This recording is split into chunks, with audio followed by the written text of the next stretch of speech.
जात धर्म पक्ष संघटना हे सगळ्या बाजूला ठेवून एक भारतीय म्हणून रस्त्यावरती एकत्रितपणे लढले आणि त्याचा पिठार्थ आज कुठेतरी या असणाऱ्या नालायक धर्मेंद्र प्रधानला त्या ठिकाणी राजीनामा द्यावा लागला आणि भारतीय लोकशाही जिंदा झाली, ही जिवंत झाली।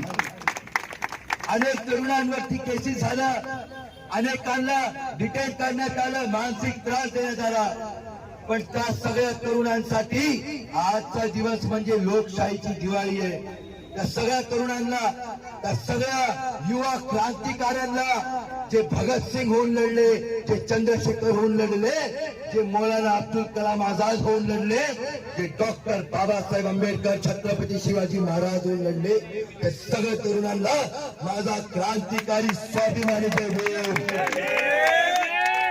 अनेक तरुण, आपल्यातील अनेक तरुण जेलमध्ये सुद्धा गेले, उपोषणाला बसले, लाट्या कोट्या खाल्ल्या, पण आम्ही घाबरलो नाही। आम्ही तर पोलिसांच्या गाडीमध्ये सुद्धा गाणं गायलं, दिल दिया है जा भी देंगे हे वतन। आणि म्हणून अनेक तरुणांना या ठिकाणी मी सल्यूट करतो। त्यापैकी अनेक लोक या ठिकाणी आहेत ज्यांना कुणाला बोलायचं, तरुणांनी पुढे या, पाठी उभं राहू नका, तरुणांनी पुढे या, बोला, आपलं मत व्यक्त करा। या ठिकाणी मी त्या ठिकाणी अभिजित दिपकेचे सुद्धा आभार व्यक्त करतो। कुठलंही क्रांती, कुठलंही आंदोलन सुरू करण्यासाठी एक ठिणगी लागते आणि अभिजित दिपकेंच्या माध्यमातून ती ठिणगी या देशामध्ये पडली।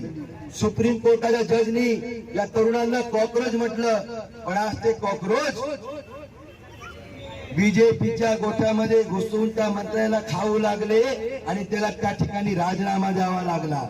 म्हणून बांधवांनो, या ठिकाणी प्रणय आयरे आहे, आपण त्याला सोशल मीडियावरती बघितलं असेल। आझाद मैदानाच्या आंदोलनापासून नीड घेतली, जंतर मंतरला गेला, जयपूरला गेला, अनेक ठिकाणी गेला। अशा अनेक तरुण हे तुमच्यासाठी, माझ्यासाठी, भविष्यासाठी लढत होते। एकदा जोरदार टाळ्या सगळ्या तरुणांसाठी।